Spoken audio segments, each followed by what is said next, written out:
بسم اللہ الرحمن الرحیم نحمدہ و نصلی علی حبیبہ الکریم۔ سورہ بقرہ کی آیت نمبر 211۔ سل بني إسرائيل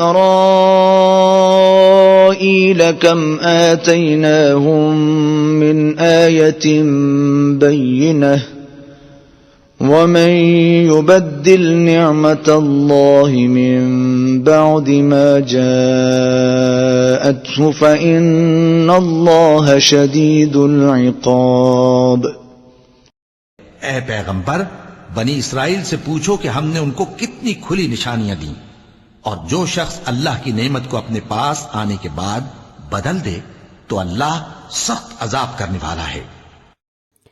اچھا، اس آیت کریمہ میں اللہ تعالیٰ نے بنی اسرائیل کو ان کی کفر اور سرکشی پر سرزنش کی ہے کہ اللہ تعالیٰ نے ان کی ہدایت کے لیے کتنے انبیاء، کتنے رسول بھیجے اور ان کے ساتھ بہت سی کھلی نشانیاں، واضح دلائل بھیجے تھے تاکہ وہ انہیں دیکھ کر ایمان لے آئیں۔ ہم پیچھے بہت ڈیٹیل میں اس چیز کا پڑھ چکے ہیں، جیسا کہ حضرت موسیٰ کو عصا دیا گیا، طوفان آئے، ٹڈیاں وغیرہ، سمندر کا پھٹنا، صحرا میں بادل کا سایہ، 12 چشموں کا پھوٹنا، من و سلویٰ کا نزول وغیرہ، یہ سب کچھ ان کو عطا کیا گیا۔ جتنی نعمتیں بنی اسرائیل کو عطا کی گئیں کسی کو نہیں عطا کی گئیں، لیکن وہ اپنی ہر دھرمی اپنی ضد پہ قائم رہے۔ تو یہاں پہ اللہ تعالیٰ نے ان کا ذکر کیا ہے کہ ان کو اتنی نشانیاں دی گئیں لیکن انہیں کوئی بھی نصیحت حاصل نہ ہوئی، اور انہوں نے ایمان کے بدلے کفر کو قبول کر لیا اور عذاب نار کے مستحق بنے۔ نعمت کے بدلنے کا یہی مطلب ہے کہ ایمان کے بدلے انہوں نے کفر کا رستہ اختیار کیا، یعنی کہ نعمت ان کو مل رہی تھی لیکن انہوں نے نعمت لینا پسند نہیں کی بلکہ کفر کا رستہ اختیار کیا۔ سورہ ابراہیم کی آیت نمبر 28 اور 29 میں بھی یہی ارشاد ہوا ہے، کیا تو نے ان لوگوں کی طرف نہیں دیکھا جنہوں نے اللہ کی نعمت کو ناشکری سے بدل دیا اور اپنی قوم کو ہلاکت کے گھر میں لا اتارا، جہنم میں وہ اس میں داخل ہوں گے اور وہ برا ٹھکانہ ہے۔ ٹھیک ہے، اس کی بعد آ جاتی ہے آیت نمبر 212۔ زين للذين كفروا الحياة الدنيا ويسخرون من الذين آمنوا والذين اتقوا فوقهم يوم القيامة والله يرزق من يشاء بغير حساب۔ اور جو کافر ہیں ان کے لیے دنیا کی زندگی خوشنما کر دی گئی ہے اور وہ مومنوں سے تمسخر کرتی ہیں، لیکن جو پرہیزگار ہیں وہ قیامت کے دن ان سے اوپر ہوں گے، اور اللہ جس کو چاہتا ہے بے حساب رزق دیتا ہے۔ اچھا، اس آیت میں آتا ہے کہ کافروں کی کافر جو ہے نا، ان کے لیے اللہ تعالیٰ نے دنیا کی جو زندگی ہے اس کو خوش رنگ بنا دی ہے، جس پر وہ بہت خوش ہیں، بہت مطمئن ہیں۔ وہ دولت جمع کرتے ہیں اور اسے اللہ کی راہ میں خرچ نہیں کرتے اور مسلمانوں کا مذاق اڑاتے ہیں۔ وہ یہ سمجھتے ہیں کہ دنیاوی مال و متاع ہی حقیقت ہے، یہ بڑی سعادت ہے ہمارے لیے، اور جو اس سے محروم ہے وہ تو بڑا بدبخت ہے۔ لیکن اہل ایمان جو ہیں وہ دنیا سے اعراض کرتے ہیں، وہ جو مال حاصل کرتے ہیں اس کو اللہ کی راہ میں بھی خرچ کرتے ہیں، اس لیے قیامت کے دن ان کا مقام جو ہے وہ جنت ہوگا اور کفار کا ٹھکانہ جہنم ہوگا۔ لیکن چاہے دنیاوی رزق ہو یا آخری دنیا کی نعمتیں ہوں، وہ اللہ کی مرضی کے بغیر کسی کو کچھ بھی حاصل نہیں ہو سکتا، اس لیے کہ کائنات کا ذرہ ذرہ اس کے تصرف میں، وہ جسے چاہتا ہے بے حساب رزق دیتا ہے۔ کفار جو ہیں وہ دنیا کی زندگی کو ہی سب سمجھتے ہیں اور وہ اسی میں مگن ہے، دیکھو ان کو کچھ پتہ نہیں ہے، وہ نہ آخرت پہ ایمان رکھتے ہیں، نہ وہ ان کو کوئی دنیا دین کا پتہ ہے، بس وہ سمجھتے ہیں کہ ہم بہت کامیاب، اور مسلمانوں کو دیکھو وہ تو پستی کی طرف جا رہے ہیں، حالانکہ دنیا کی زندگی جو ہے وہ آخرت کی زندگی کے مقابلے میں کچھ بھی نہیں ہے۔ سیدنا سہل بن سعد رضی اللہ عنہ بیان کرتے ہیں کہ رسول صلی اللہ علیہ وآلہ وسلم نے فرمایا، جنت میں ایک کوڑے کے برابر جگہ دنیا و مافیا سے بہتر ہے۔ یہ بخاری شریف کی حدیث ہے۔ اسی طرح سیدنا مستور بن شداد رضی اللہ عنہ بیان کرتے ہیں کہ رسول صلی اللہ علیہ وآلہ وسلم نے فرمایا، اللہ کی قسم، آخرت کے مقابلے میں دنیا ایسی ہے جیسے تم میں سے کوئی شخص اپنی انگلی سمندر میں ڈالے پھر دیکھے کہ وہ کتنی تری لے کر لوٹی ہے، یعنی کہ سمندر جو ہے وہ آخرت ہے اور اس کے اندر آپ انگلی جو ڈالتے ہو اور وہ جتنی تر ہو کے آتی ہے وہ دنیا ہے۔ تو آخرت کی آپ دیکھیں کتنی زیادہ نعمتیں ہیں، کیا کچھ ہے، لیکن ہم کافر جو ہیں وہ بس اسی دنیاوی زندگی جو ہے، عارضی زندگی جو ہے، اس کو سمجھتے ہیں کہ ہم اس میں کامیاب ہیں تو بس ہمیں ہر طرح کی کامیابی مل گئی ہے۔ اب اہل ایمان وہ کیا کرتے ہیں؟ وہ اہل ایمان کی سادگی کا مذاق اڑاتے ہیں. اس کا ذکر فرمایا جا رہا ہے یہاں پہ کہ قیامت کے دن جو ہیں یہی لوگ جن کا وہ مذاق اڑاتے ہیں، کیونکہ وہ اللہ تعالیٰ سے ڈرتے ہیں، تو اللہ تعالیٰ ان کو اپنی رحمت سے بہت اونچا اور بلند مقام دے گا. پھر آ جاتا ہے کہ اللہ تعالیٰ جس کو چاہتا ہے رزق دیتا ہے. اللہ بہترین رازق ہے. دیکھیں اگر اللہ تعالیٰ جس کو چاہتا ہے بے حساب رزق دیتا ہے تو ہمیں کیا کرنا چاہیے؟ ہمیں اگر اللہ رزق دے رہا ہے تو ہمیں اللہ کے ساتھ تجارت کرنی چاہیے. دیکھیں دیکھنے میں تو یہ چیز لگتی ہے کہ ہم مال دیں گے تو ہمارا گھٹ جائے گا، لیکن اللہ تعالیٰ کو یہ چیز بہت پسند ہے کہ آپ لوگوں کو دیتے ہو، مستحق کو دو. اگر آپ دیتے ہو تو اللہ تعالیٰ آپ کو اس سے بھی زیادہ دیتا ہے، بہت دیتا ہے. ٹھیک ہے، دیکھیں ہم نے پچھلی سبق میں پڑھا تھا لیسن میں کہ اللہ تعالیٰ آپ کو 70 گنا زیادہ دیتا ہے. جیسے کہ حدیثوں میں بھی ہمیں اس کی فضیلت ملتی ہے. سیدنا ابو ہریرہ رضی اللہ عنہ بیان کرتے ہیں کہ رسول صلی اللہ علیہ وسلم نے فرمایا ہر روز صبح کے وقت 2 فرشتے آسمان سے نازل ہوتے ہیں. ان میں سے ایک کہتا ہے اے اللہ خرچ کرنے والے کو اس کا عوض عطا فرما، اور دوسرا کہتا ہے اے اللہ بخل کرنے والے کو کے مال کو تباہ و برباد فرما. یہ بخاری شریف کی حدیث ہے. ٹھیک ہے، اس کے بعد آ جاتی ہے آیت نمبر 213. كان الناس أمة واحدة فبعث الله النبيين مبشرين ومنذرين وأنزل معهم